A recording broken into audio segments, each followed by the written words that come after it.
Assalamualaikum warahmatullahi wabarakatuh. Salam sejahtera bagi kita semuanya. Semoga senantiasa dalam keadaan sehat selalu.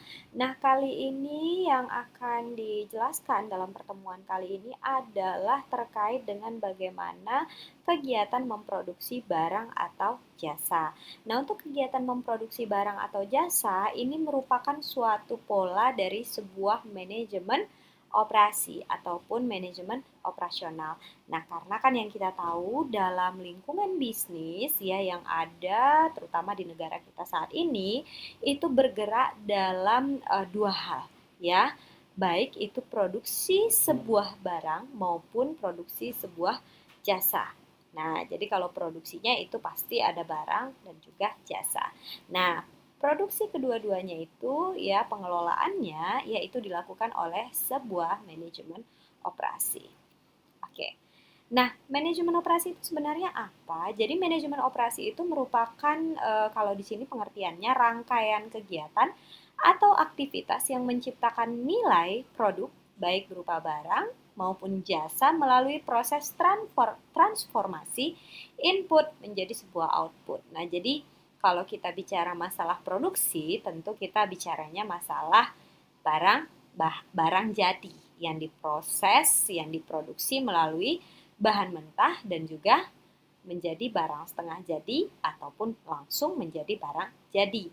Makanya dia input ya menjadi output. Sedangkan kalau jasa ya tentu prosesnya ada inputnya juga.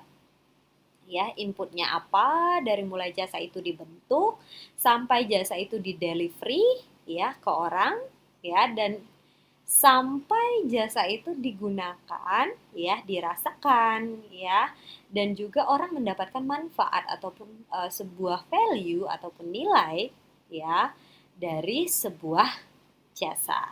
Nah, jadi itu proses transformasi itu ya pengurusannya, pengelolaannya dilakukan oleh sebuah manajemen operasi. Nah, kalau kita lihat di sini, kalau barang jelas ya kawan-kawan, kalau barang kita tahu ya proses operasionalnya tentu bagaimana dia dihasilkan dari awal hingga dia membentuk suatu barang yang tentunya nyata. Ya dapat kita lihat. Contohnya di sini ya untuk alur produksinya saja barang ya, yakni sambal Indofood itu kita lihat mulai dari bahan baku nih ya cabai dilakukan pencucian, diblansir, digiling ya sampai dicampur ya dengan air dan juga ingredient lainnya sehingga dia dipasteurisasi ya ini menggunakan uji-uji kimia dan segala macam.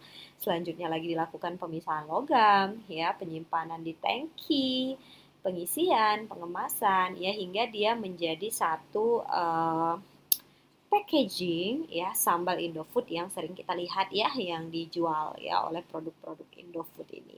Nah, jadi kalau misalkan proses operasional ya produksi untuk manajemen untuk sebuah sambal Indofood yakni barang ini kan jelas nih mulai dari awal hingga akhir ya. Nah, oleh sebab itu, ya kalau kita bicara masalah manajemen operasi itu kaitannya tentu dengan produksi barang ataupun jasa. Jadi produksi itu terbagi dua. Yang pertama adalah proses. Ya, jadi prosesnya adalah suatu cara, metode dan teknik bagaimana sesungguhnya sumber-sumber untuk memproduksi seperti tenaga kerja, mesin, bahan dan tentunya modal di dalamnya diubah untuk memperoleh satu hasil. Hasilnya apa? Ya, hasilnya adalah produksi ini tadi, yakni kegiatan untuk menciptakan atau menambah kegunaan barang dan jasa. Ingat, yang ditambah adalah nilai guna. Artinya yang diproduksi ini harus memberikan manfaat ya sesuai dengan kebutuhan si konsumen. Makanya kalau kita bicara masalah produksi itu luas sekali kawan-kawan. Jadi quality control di dalamnya ya untuk penyesuaian terhadap spesifikasi pelanggan di dalamnya, apa yang pelanggan inginkan itu betul-betul harus dirancang di dalam proses produksi. Makanya ada yang namanya R&D, Research and Development dan segala macam kalau di perusahaan manufaktur yang besar ya karena mereka betul-betul mendetailkan apa sih sebenarnya yang diinginkan oleh pelanggan. Produk seperti apa yang harus saya hasilkan ya agar memenuhi kebutuhan pelanggan.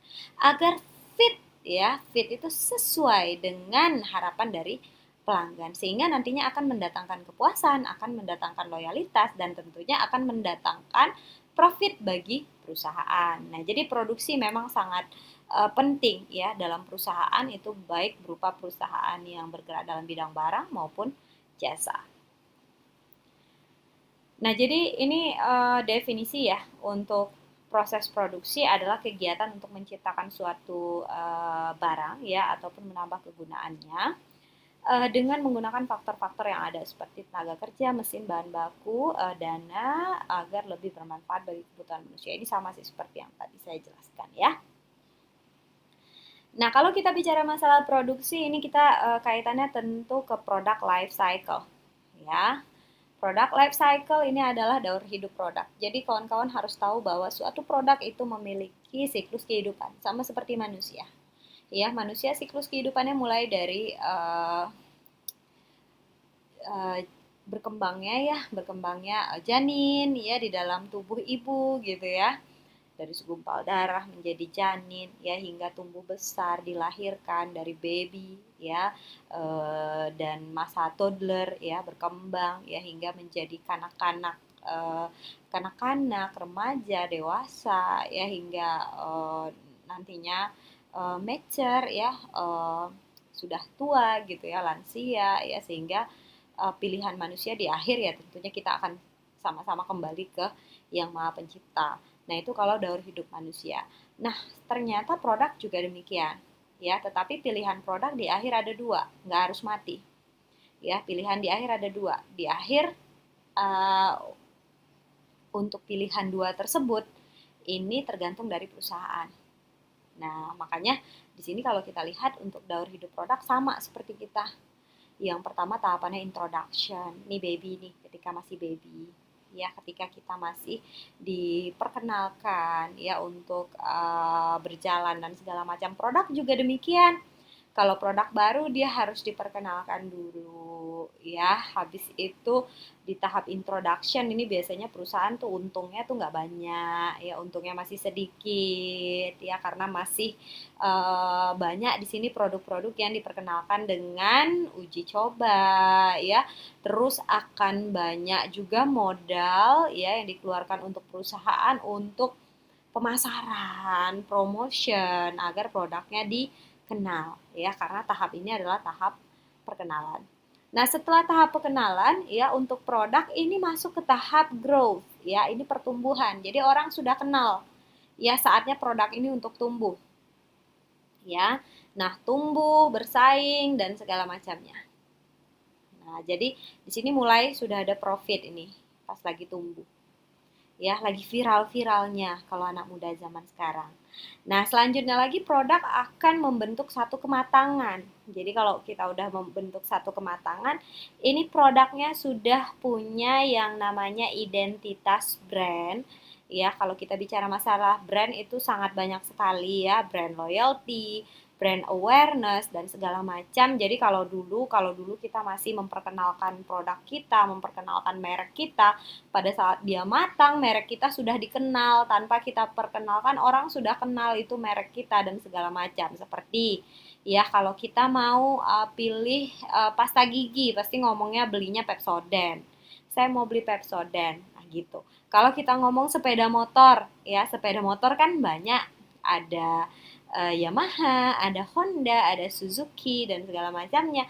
Tetapi kan orang-orang sering nyebut mau naik apa? Naik Honda ya dan segala macamnya. Nah, jadi hal-hal yang seperti itu menandakan bahwa sebuah produk itu sudah mencapai tahap kematangan karena sudah ada di minda para masyarakat. Tentunya apa yang sudah ada di minda para masyarakat, ya masyarakat akan gencar-gencarnya melakukan pembelian terhadap produk tersebut karena sudah kenal. Ya, makanya benar loh kata-kata pepatah tak kenal maka tak sayang, tapi kalau sudah kenal ini betul-betul sayang. Nah, ini nih tahapannya maturity. Nah, tetapi jangan dikira yang sudah matang seperti itu nggak banyak tidak banyak serangan ya. Kita aja kalau misalkan sudah berada di atas, itu serangannya sana sini, depan, belakang, atas, bawah. Persaingan juga demikian, ya. Produk yang matang ya itu bersaingnya juga dengan produk orang lain yang sudah matang, produk orang lain yang juga sudah dikenal. Nah, jadi ketika kita sudah matang, kita sudah dikenal, orang lain juga sedang gencar-gencarnya meningkatkan kematangannya, membuat suatu inovasi produknya dan segala macam. Kalau kita sudah matang, kita diam-diam aja, ya tentu pada akhirnya kita akan decline, ya. Nah, makanya kalau Anda lihat ya, produk-produk itu meskipun mereka sudah besar, mereka akan senantiasa menciptakan produk baru, ya. Apalagi kalau kita lihat dunia elektronik, ini deh gadget, handphone, ya. Anda lihat sekarang, ya, padahal Samsung sudah dikenal orang, iPhone sudah dikenal orang, yang baru-baru lagi ya, semacam Vivo, ya, Oppo, Xiaomi itu juga sebenarnya sudah dikenal orang. Kalau kita mau bilang mereka matang, ya mereka matang, ya. Tetapi apa? Mereka rupanya saling bersaing. Kematangan mereka akan menjejaskan mereka kepada decline jika mereka tidak melakukan satu perubahan baru. Apa perubahan barunya? Dalam bentuk inovasi. Makanya tadi Ibu katakan pilihan life cycle untuk produk ada dua, ya. Ketika mereka sudah matang, mereka akan decline ataupun mereka akan naik lagi, ya. Nah, untuk mengantisipasi decline ini artinya ketika matang ini harus nih balik lagi ke sini untuk memperkenalkan satu produk yang baru, satu inovasi yang baru. Nah, jadi seperti itu yang namanya siklus produk, ya. Nah, makanya sebuah perusahaan apalagi di era teknologi ini ya memang sedang gencar-gencarnya. Zaman dulu itu kalau perubahan-perubahan handphone itu nggak secepat ini, ya. Sekarang kita lihat Samsung udah sampai S20 Ultra, nanti udah sampai S berapa dan segala macam. iPhone yang dulunya iPhone ini termasuk yang lama ya dalam siklusnya membuat satu produk baru, sekarang jangka waktunya pendek. Baru kemarin iPhone 11 muncul, sudah iPhone 12. Apalagi pesaingnya ya yang lain seperti Xiaomi, seperti Vivo, seperti Oppo ya itu baru ada tipe yang ini ya sudah muncul lagi yang ini. Nah, itu persaingan mereka tuh terus berputar.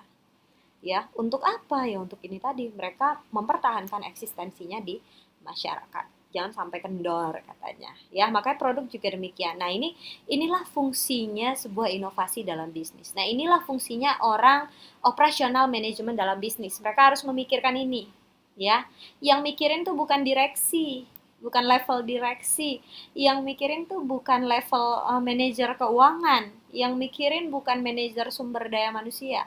Yang mikirkan tentang produk baru adalah manajer operasional, ya, terutama bagian produksi. Jadi mereka harus giat dan juga gencar untuk mencari ide, ya, untuk menciptakan produk baru. Nah, ini adalah produk life cycle, ya. Dan ingat, kunci dari sebuah persaingan adalah inovasi. Next, ya. Bentuk proses produksi. Nah, ini kalau kita bicara masalah proses produksi ini sudah teknikalnya ya. Jadi, proses produksi itu dibagi menjadi ya, proses analitik dan juga proses sintetik kalau berdasarkan hasil produksinya. Nah, kalau proses analitik ini contohnya ya bahan mentah tertentu menjadi beberapa barang jadi atau setengah jadi. Contohnya minyak mentah menjadi pelumas, bensin. Jadi bahan mentahnya itu satu aja menjadi beberapa barang jadi. Nah, kalau untuk sintetik ini bahan mentahnya satu menjadi satu barang jadi aja. Contohnya ya pembuatan sepatu, ya, mobil, pakaian dan lain-lain. Nah, jadi kalau untuk sintetik ini bahan mentahnya beberapa ya menjadi satu barang jadi. Kalau analitik ini tadi bahan mentahnya tertentu satu saja tapi dapat diolah menjadi beberapa barang jadi, ya. Oke. Nah, yang kedua berdasarkan sifatnya ada proses fabrikasi dan juga ada proses assembling. Nah, kalau fabrikasi itu memang bahan yang diproses menjadi barang jadi yang baru. Kalau ini memang produsen biasanya. Ya, yang memang dari bahan mentahnya. Nah, kalau proses assembling ini yang dirakit. Jadi kita beli sama produsen ya untuk part-partnya nanti kita yang rakit. Nah, ini dinamakan proses assembly. Dan yang selanjutnya lagi ada penggunaan alat produksinya. Ada yang bersifat continuous dan juga ada yang bersifat intermittent. Kalau continuous ini alatnya terus-menerus saja, ya nggak ada berubah. Makanya contohnya di sini gelas katanya. Kalau gelas itu kan produksinya gitu terus, ya tidak berubah. Tapi kalau intermittent dia berubah. Jadi contohnya perabot. Ini biasanya PO dan segala macam. Nah itu, ya. Oke, nah ini untuk fungsi kegiatan produksi. Yang pertama, mampu menghasilkan jumlah produksi sesuai target yang menguntungkan perusahaan. Ya, tentulah iya.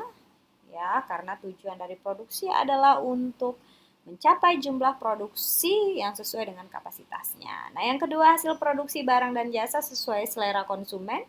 Yang ketiga, biaya proses produksi terkendali secara efisien. Yang keempat, mampu mengembangkan hasil produksi barang dan jasa dalam jangka panjang sesuai dengan selera dari konsumen. Oke, nah ini kalau kita ingin merancang kegiatan memproduksi ya, sebenarnya dalam memproduksi ini kalau kita akan pelajari lebih dalam lagi di sebuah mata kuliah manajemen operasi. Jadi kalau misalkan produksi ini memang detail sekali dan dia sangat kuantitatif karena kita bicara masalah kualitas. Kualitas itu sedikit saja barang itu tidak sesuai dengan kontrol kualitas, maka itu adalah barang reject. Ya, makanya kalau perusahaan-perusahaan besar sedikit aja barangnya jelek ya, yang sudah punya brand, itu mereka tidak akan jual. Nah, jadi begitu detailsnya orang manajemen operasi. Nah, jadi fungsinya di sini adalah meramalkan permintaan, merencanakan kapasitas produksi, memilih lokasi usaha, mendesain layout pabrik, ya. Nah, jadi itu fungsi dari kegiatan memproduksi. Ini mengelola dan mengendalikan proses produksi. Jadi nanti kalau orang produksi itu fungsinya adalah menentukan jadwal pekerjaan, menentukan persediaan barang, bahan baku, barang setengah jadi, barang jadi. Jadi memang kalau orang produksi itu fungsinya adalah semua kaitannya dengan produksi, dengan pabrik. Kalau kita bicara masalah produksi, pasti pabrik. Kalau pabrik isinya ya bahan mentah gitu ya. Habis itu ya pekerja pabrik ya, habis itu mesin pabrik dan segala macamnya. Nah, jadi ini adalah perbedaan produk dan jasa berdasarkan ciri-cirinya. Jadi kalau untuk ciri-ciri produk itu nyata, ciri-ciri jasa itu tidak nyata. Jadi kalau kita memproduksi produk, itu barangnya dapat dijual kembali, barang dapat dijadikan persediaan. Jadi kalau kita produksi produk, ini udah banyak produksinya, barangnya bisa disimpan di gudang. Ya, beberapa aspek kualitasnya dapat diukur seperti yang saya katakan tadi, ya sedikit saja yang cacat, ya maka reject. Penjualan berbeda dari produksi, ya tentunya. Barang dapat dipindahkan, ya kalau ini tadi penjualan berbeda dari produksi, contohnya begini, kalau kita belanja di minimarket, kita belinya produk Unilever, ya. Tapi kita pernah tahu enggak, ya, pernah bertemu langsung nggak sama yang menciptakan produk Unilever? Nggak kan? Nah, jadi itu maksudnya. Jadi siapa penciptanya, ya diproduksi di mana, ya dengan dijual di mana itu berbeda. Nah, selanjutnya lagi lokasi fasilitas sangat mempengaruhi biaya, tentunya mudah diproduksi secara otomatis dan juga penghasilannya adalah barang nyata. Nah, sedangkan jasa penjualan kembali tidak bisa dilakukan. Jadi kalau jasa itu kita nggak bisa melakukan penjualan kembali, ya. Banyak jasa tidak dapat disimpan. Mana bisa jasa disimpan? Karena jasa ini kaitannya adalah dengan orang dan orang, ya, dan juga mesin. Sekarang jasa sudah banyak digantikan dengan mesin. Nah, selanjutnya lagi beberapa aspek kualitas sulit diukur, betul sekali karena jasa ini sifatnya subjektif, ya. Tapi kalau untuk mesin itu bisa diukur. Selanjutnya lagi penjualan merupakan bagian dari jasa ya karena proses jasa ini diproduksi, disampaikan ya, itu pelanggan turut andil di dalamnya. Karena apa? Contohnya begini. Jasa salon ya. Dari awal Anda masuk itu sudah mulai kegiatan memproduksinya. Ya, memproduksi apa? Mereka memproduksi jasa untuk melayani Anda untuk apa? Memotong rambut mungkin di salon dan segala macamnya. Nah, prosesnya apa? Prosesnya ya mereka jasa ini akan melayani Anda krimbat, melayani Anda memotong rambut, memijit dan segala macamnya. Jadi, Anda dapat mengetahui, merasakan proses dari jasa tersebut. Sehingga hasilnya ya nanti wah, keluar dari salon rambut Anda indah, rambut Anda wangi. Anda tampil cantik dan segala macamnya. Sehingga di sana Anda dapat merasakan hasil dari jasa yang diberikan. Nah, selanjutnya lagi penyedia jasa bukan jasa biasanya dapat berpindah tentu ya. Lokasi fasilitas penting untuk hubungan dengan pelanggan ya karena yang namanya jasa pelanggan akan datang langsung. Jasa biasanya sulit diproduksi secara otomatis ya, penghasilan dari jasa tidak nyata ya, penghasilannya dari jasa itu tidak nyata karena jasa ini bentuknya tidak nyata. Nah, tapi sebagian besar produk barang melibatkan jasa, sementara sebagian jasa melibatkan barang. Nah, jadi contohnya gini kawan-kawan. Kalau kendaraan kan itu produk, tapi ada jasanya loh di sini. Ya, apa jasa dari kendaraan? Tentunya kalau kita beli kendaraan ada servisnya. Ya, makanya kalau Anda beli kendaraan itu diberikan servis gratisnya sekian. Ya, habis itu ada dialer resminya dan segala macamnya. Ya, komputer juga demikian. Ini adalah barang tapi ada jasanya. Pemasangan karpet juga, makanan cepat saji ini half jasa, half produk. Jasanya di mana? Nah, itu abang-abang yang tukang angkat makanan itu. Ya, yang tukang apa namanya? Kalau di KFC itu yang tukang melayani, ya. Nah, yang selanjutnya lagi makanan restoran. Nah, itu jasanya pelayan restorannya, ya tentunya produknya adalah makanannya. Perawatan rumah sakit itu jasa, ya jasa dokternya. Ya produknya apa? Obat-obatannya produk. Agen iklan, ya produknya apa? Brosur, tiketnya, segala macam. Jasa konsultasi, ya jasa mengajar. Produknya apa? Nah ini materi-materi ini produk yang diberikan kepada Anda semua. Ya, nah yang full jasa ini adalah konseling. Karena ya kalau konseling itu kaitannya memang orang ke orang ya, kayak orang curhat gitu ya, nggak ada produknya. Full ya jasa. Nah, jadi begitu. Nah, jadi ya pertanyaannya adalah bagaimana dengan produksi jasa? Kalau tadi kawan-kawan lihat nih, ya, kalau dari alur produksi sambal Indofood itu jelas, nah bahan baku dulu diproses sampai dia jadi. Nah, sekarang pertanyaan saya adalah bagaimana bagaimana suatu jasa dihasilkan. Nah, ini saya ingin meminta penjelasan dari teman-teman semuanya terkait dengan bagaimana proses input, proses serta hasil dari jasa tersebut. Silakan berikan satu contoh jasa ya, satu contoh jasa. Kalau tadi saya Ibu kasih contoh untuk jasa salon ya mulai dari kita masuk ya diproses apa saja yang kita kerjakan di salon hingga outputnya berupa apa ya dan segala macamnya. Nah jadi silakan Anda pilih satu jasa yang ada dan juga jelaskan bagaimana alur proses produksi dari jasa. Oke, terima kasih atas perhatiannya. Ya, sekian. Wabillahi taufiq wal hidayah. Assalamualaikum warahmatullahi wabarakatuh.